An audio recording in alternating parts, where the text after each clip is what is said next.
And I'll tell you a little story. There's a helicopter that had engine trouble, and he had to land in the DMZ. And from going up the monsoons, we got out and got in this area. And he said, you guys can go out and look at that helicopter. And we thought, these guys were lucky they landed here. And we started looking around. I mean, there's no other airplanes. And then we finally realized, what are we doing here? And they said, well, they got a helicopter coming in to transport this out because he had engine trouble. So we kind of walking around, looking around, and thought, well, this beats the rain and everything. It was a nice sunny day. And then we heard a poof, and then another poof. And we knew then, from experience, we knew that was rockets coming in. And the Viet Cong or the North Vietnamese Army, they would have a spotter. And these Viet Cong and North Vietnamese soldiers, they had mortars, but they didn't have dials and gauges like ours. I mean, they would just hold it by hand. And the guy would tell them higher, lower, left, and right. And they would walk this. So there was in my squad, there was 3 of us. We got behind this mound of dirt, which was kind of unusual because it was all flat. But these mounds of dirt were burial mounds. That's how they buried the dead people in these mounds. So we got behind one of those, and it was only a matter of a couple of minutes, and the mortar landed right behind us. And out of the 3 of us, one guy had a jugular vein cut, so we was trying to stop that. Another one had his foot blown off from a piece of shrapnel, just took his foot off. And I had shrapnel on my hip and in my legs and in my back. It was one of those days, beautiful days, so we took the flak jackets off and just had our shirts on and enjoying the weather.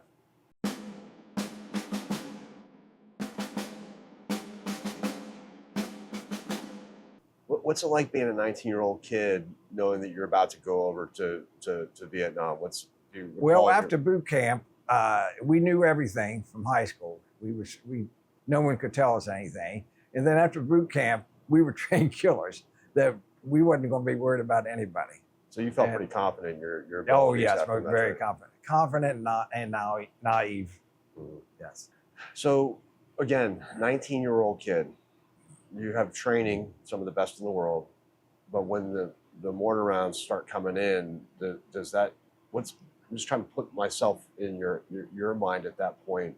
At that point, are you realizing this is the real right? The real and you're not invincible. What's you going through your mind? Yeah. I mean, what were you thinking at the time? Well, I was hoping I would get to stay on a Navy ship for about a month or so. Yeah. But I was only there for 2 weeks, and they said I was well enough to go back to the field. Okay, so then what's next?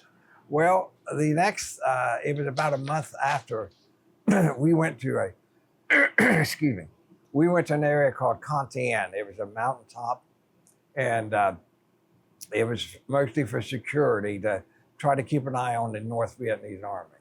And we was having a lot of trouble getting supplies because the planes couldn't land to drop in supplies. And I've got a couple of photos of they had to parachute the supplies.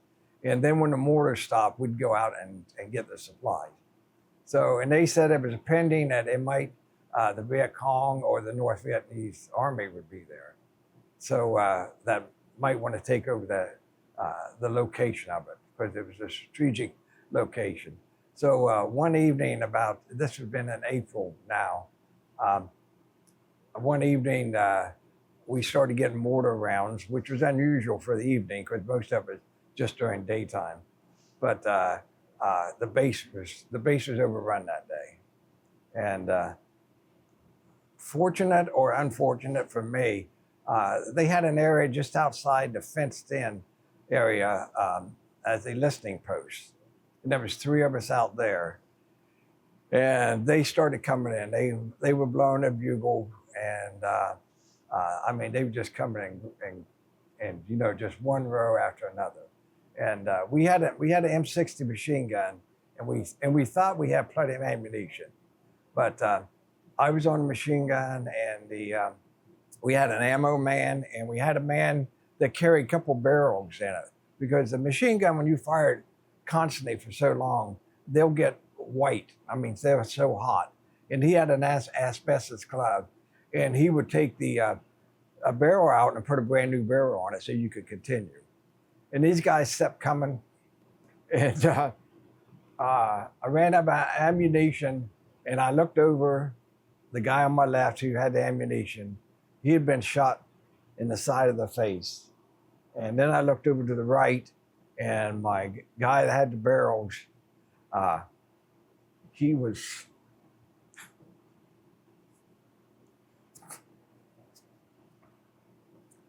gone also. So I didn't have any ammunition, but the couple of Viet Cong was coming, and I could tell they didn't have any ammunition either, because they had the rifles and they wasn't firing.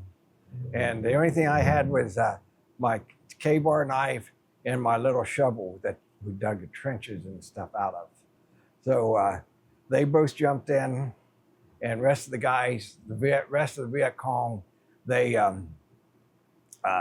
just went right past us. And but I was the only one that came out of the trench, and I pulled their bodies on top of me.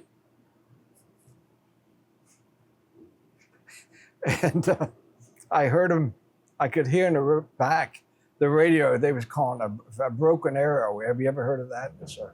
And there was a gunship that was nearby, and it came. And I could hear the shots, and they would fire a bullet about 1 foot apart and cover a football field in one swipe. So they made a couple swipes over our base, and then everything got quiet. And I was okay. Other times I was wounded, but I was okay. I had blood all over me because I pulled these two other guys on top of me, and I know I felt the Viet Cong stepping on top of them to get on closer to the base and everything. But it was kind of short and sweet once that airship come in. We called it Puff the Magic Dragon, and boy, it would wipe out everything. So we figured we was overrun by about 2,000 troops, and there was about 200 of us there, and probably 120 of us survived. So everything was in order. Timing was just right for the gunship to be there. And we did what we was trained to do, and what position to be, and so This would have been April of '67. April '67. It was a little town, a little hill called Contien. That battle, how long do you think that battle lasted? Probably a couple hours, and I mean, they had the whole hillside surrounded. There was there were several friends I had lost that had got killed in it, and but the majority of us, we came out of it okay. And the thing that probably made me the maddest was the next day we abandoned the place. I mean, all the lives that were killed, and then we would abandon the whole hillside. And then the North Vietnamese and Viet Cong was notorious because they would just come over and take over. And then they had the strategic area. And there was time again that we would do that. We would fight to take over a hill, and then would get it and set up a camp. And then we would leave and go to another place. So about a month after that battle of Contien,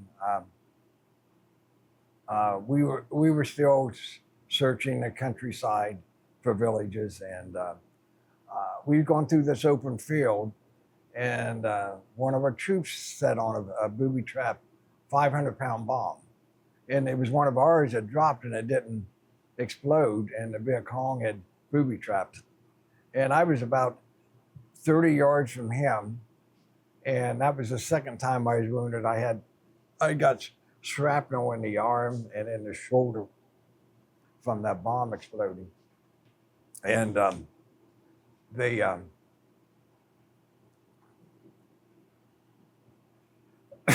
they couldn't find anything of him except his backpack that he carried. And inside his backpack was 4 rocks. So mentally, he had gone overboard. I mean, for someone to be carrying rocks instead of food and socks and maybe some extra ammo or something like that, the only thing they found was his backpack. So I was treated in the field at that time by our medic, which were Navy corpsmen. They might as well have been in the Marine Corps because they were assigned to a group and they stayed right with us. So I was treated in the field, and then that was the first part of June. And then the middle of June, we were your squad. When your squad, you had you always had a point man that would lead the group, and he was supposed to be. Everybody took turns of doing that. Well, this particular day, it was my turn, and I was carrying an M60 machine gun, and it's unusual because usually anybody has a flamethrower or an M60 machine gun, that's the one that they want to get rid of. And they really don't want to kill you because if they kill you, they just haul you away on a helicopter. But if you're wounded, someone has to carry all your equipment, and then you got to take 2 people to help carry the injured person out now. So they just want to wound you. But so you don't usually have a flamethrower guy or the machine gunner as a point man. But unfortunately, but very, very fortunate for me, I was a point man that day, and we came to an open field, and there was jungle on the right side of us and the left side of us. And I felt uncomfortable, and I held my hand up to give the signal to stop. And about that time, I never heard a crack. Some of the other ones heard a crack, but I got shot in the arm for my 3rd injury. And I thought he blew my arm off, but then it just seemed like all hell broke loose because they had heard a crack and they knew it was a sniper somewhere. And they started shooting toward that location. And I mean, they shot everything we had at that location. And I guess they told me later that they went over and they found a lot of blood there. They found a guy's foot and they found a couple fingers there, but they didn't find any body or anything. So, and they were known to carry the bodies off. So I assume there was probably at least 2 of them for him to get away.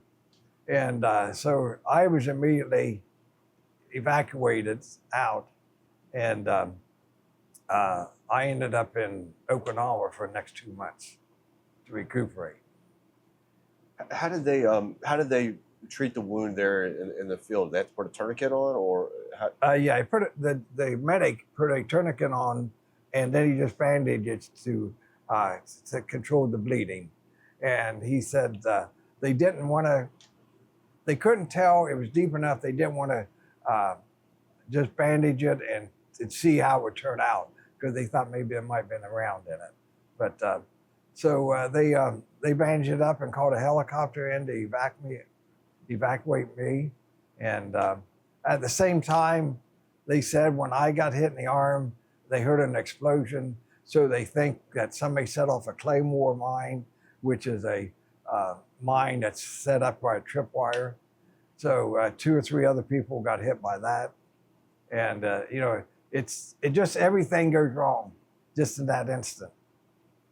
So fortunate for me, during that time of war, this would have been 67, your tour duty was 13 months, unless you was wounded 3 times and you survived.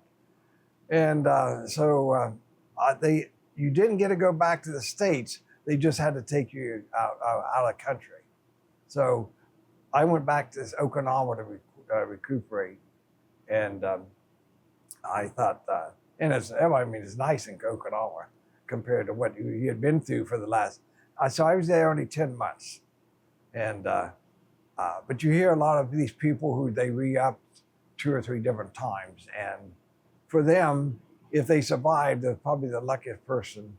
But there was something wrong mentally that they, when you had a chance to get out of Vietnam, you should have took it. So when I got out and I got stationed at Camp Lejeune, North Carolina. And of course, now we're finding out a few years ago, they had the contaminated water. So anybody was on the base, you might have some problems from the contaminated water years down the line. But I was only there for about a month, and I got orders to go to Cuba. And everybody thinks, oh, you went down to guard the terrorists? Well, this was 67. We couldn't even spell terrorists back then. But the Marine Corps or the Navy had a naval air base down there at Guantanamo Bay. And the Marines always provided security for the Navy. And if you ever see the movie A Few Good Men, Yes. the very first part of the movie, they showed this wooden tower. And they had those towers all the way around the base. And two of us would go out, and we would be there for 24 hours. They would bring out lunch and dinner for us. And about 50 feet away was a fence. And then on the other side was bunkers that the Cubans were in. And, we'd wave at them and they'd wave back. And we was right along the coast. We could see the Russian ships coming in with supplies and everything. But so I was down there till about a week before I was discharged. And it was about April 20th of 1968. Your homecoming. Can you tell us about your homecoming? Well, we landed in, I believe it was Treasure Island in San Francisco. And we landed there and we still had our fatigues on. And they says, we're going to take you to the airport. And they wanted to know where we were going to go. And they said they would have our tickets for us. So we got there and we saw all these Hare Krishna people and all these protesters. And like I said, we were still wearing our uniforms. Now they don't want you to wear your uniform. You put civilian clothes on. But we were still on our fatigues and everything. Of course, we didn't have any weapons. But then when we got to the crowds of people, they started throwing stuff at us and spitting at us. And even after a year of combat, we were still so naive. They was calling us baby killers. And we're looking around, who are they talking about, baby killers? Because we hadn't heard about some of the things that the Army was accused of. But of course, we didn't do anything like that. But we were still so naive, we didn't know who they were talking about. But the police was there and they kind of escorted us very fast through the crowds of people and got us to our airplanes. And everybody was flying all over the United States. And I called my brother, and we lived about 50 miles from the airport. I called my brother, and he came up and picked me up. And of course, my parents and the grandparents, they were tickled that I made it back home. It is what they say, war is hell. It is. And anybody asked me if I'd do it again, and I said I would probably think twice, and then I said I would probably sign up again.